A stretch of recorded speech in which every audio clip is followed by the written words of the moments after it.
News 24 এর দুপুরের সংবাদে আপনাকে স্বাগতম। প্রথমেই জানিয়ে দেব সংবাদের শিরোনাম, পরে থাকবে বিস্তারিত।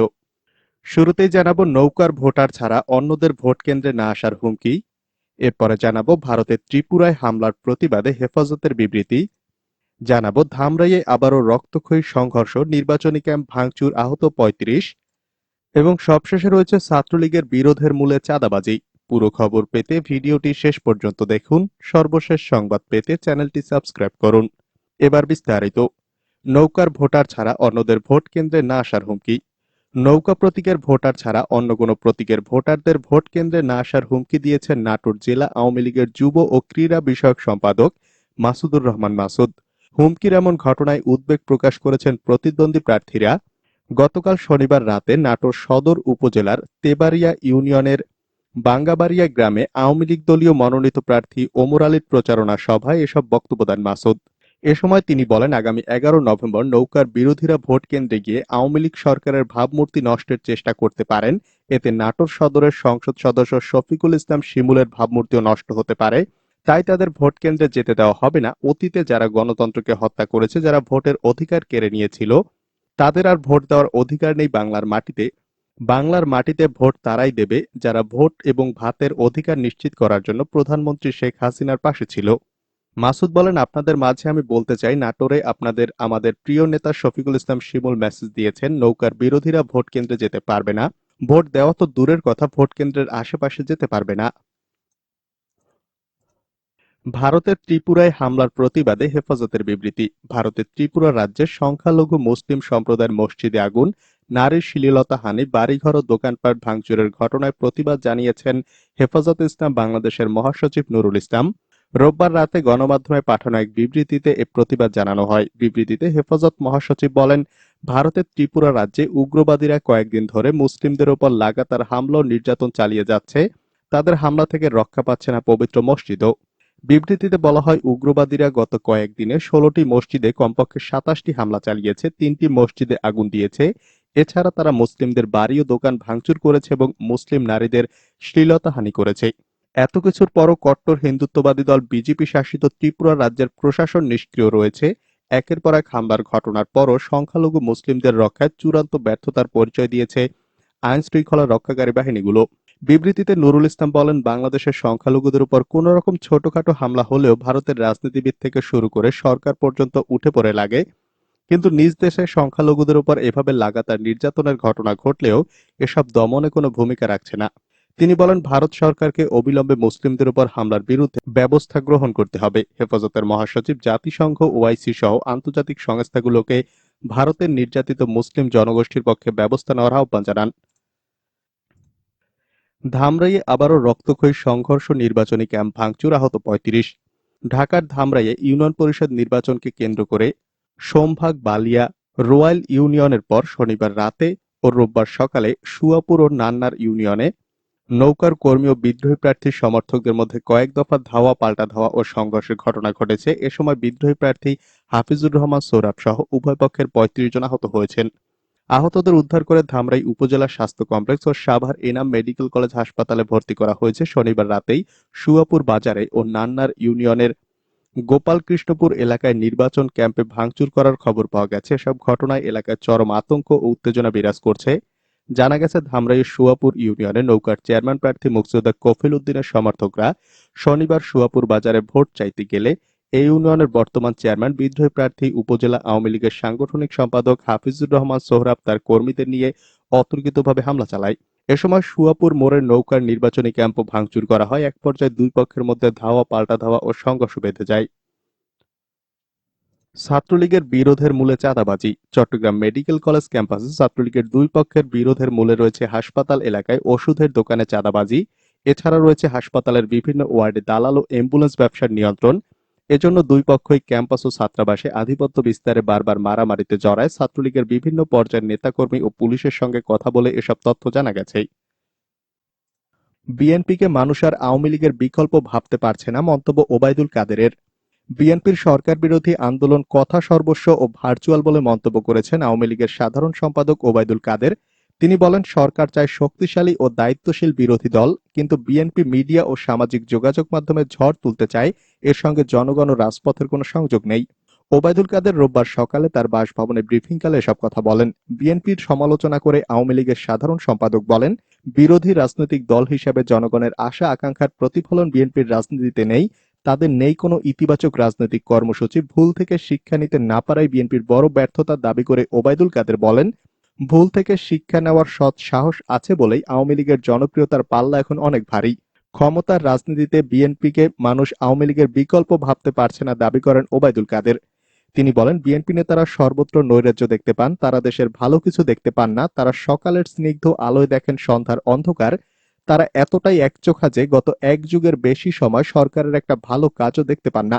বিএনপি জনপ্রত্যাশা থেকে ছিটকে পড়েছে এমন মন্তব্য করে সরকারের এই মন্ত্রী বলেন, বিএনপি নেতারা বলছেন চতুর্দিকে নাকি শ্বাসরুদ্ধকর অবস্থা, মানুষ পরিবর্তন চায়। আসলে নেতিবাচক রাজনীতির কারণে বিএনপির অবস্থা এখন শ্বাসরুদ্ধকর। একদিকে নির্বাচন ও আন্দোলনের ব্যর্থতা, অপরদিকে কর্মী সমর্থকদের হতাশা, সব মিলিয়ে বিএনপির রাজনীতিতে শ্বাসরুদ্ধকর অবস্থা বিরাজ করছে। অনাকাঙ্ক্ষিত ঘটনার উদ্দেশ্য নির্বাচনে জেতা, মন্তব্য মির্জা ফখরুলের। বিএনপি মহাসচিব মির্জা ফখরুল ইসলাম আলমগীর বলেছেন, দুর্গাপূজাকে কেন্দ্র করে যে অনাকাঙ্ক্ষিত ঘটনা ঘটানো হয়েছে তার উদ্দেশ্য হলো সরকারের ক্ষমতাকে দীর্ঘায়িত করা। সামনে যে নির্বাচন খেলা আসছে তাতে আবার জয়ী হওয়া।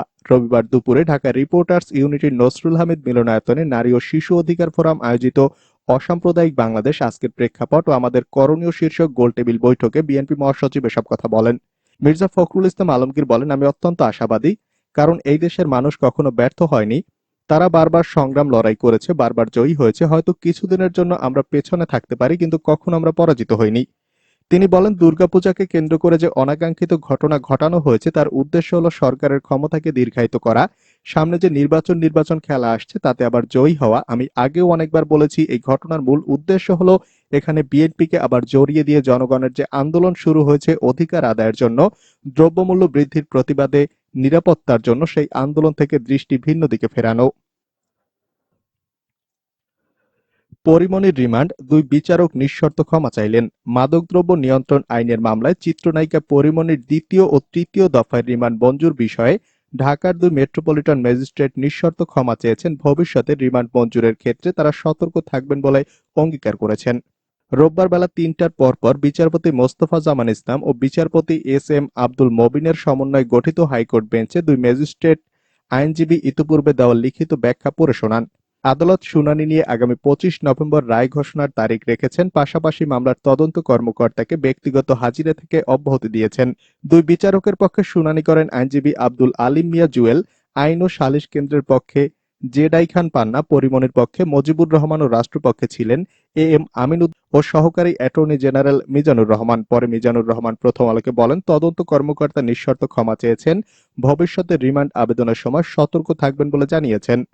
ক্ষমা প্রার্থনাকারী দুই বিচারক হলেন ঢাকার মেট্রোপলিটন ম্যাজিস্ট্রেট দেবব্রত বিশ্বাস ও আতিকুল ইসলাম।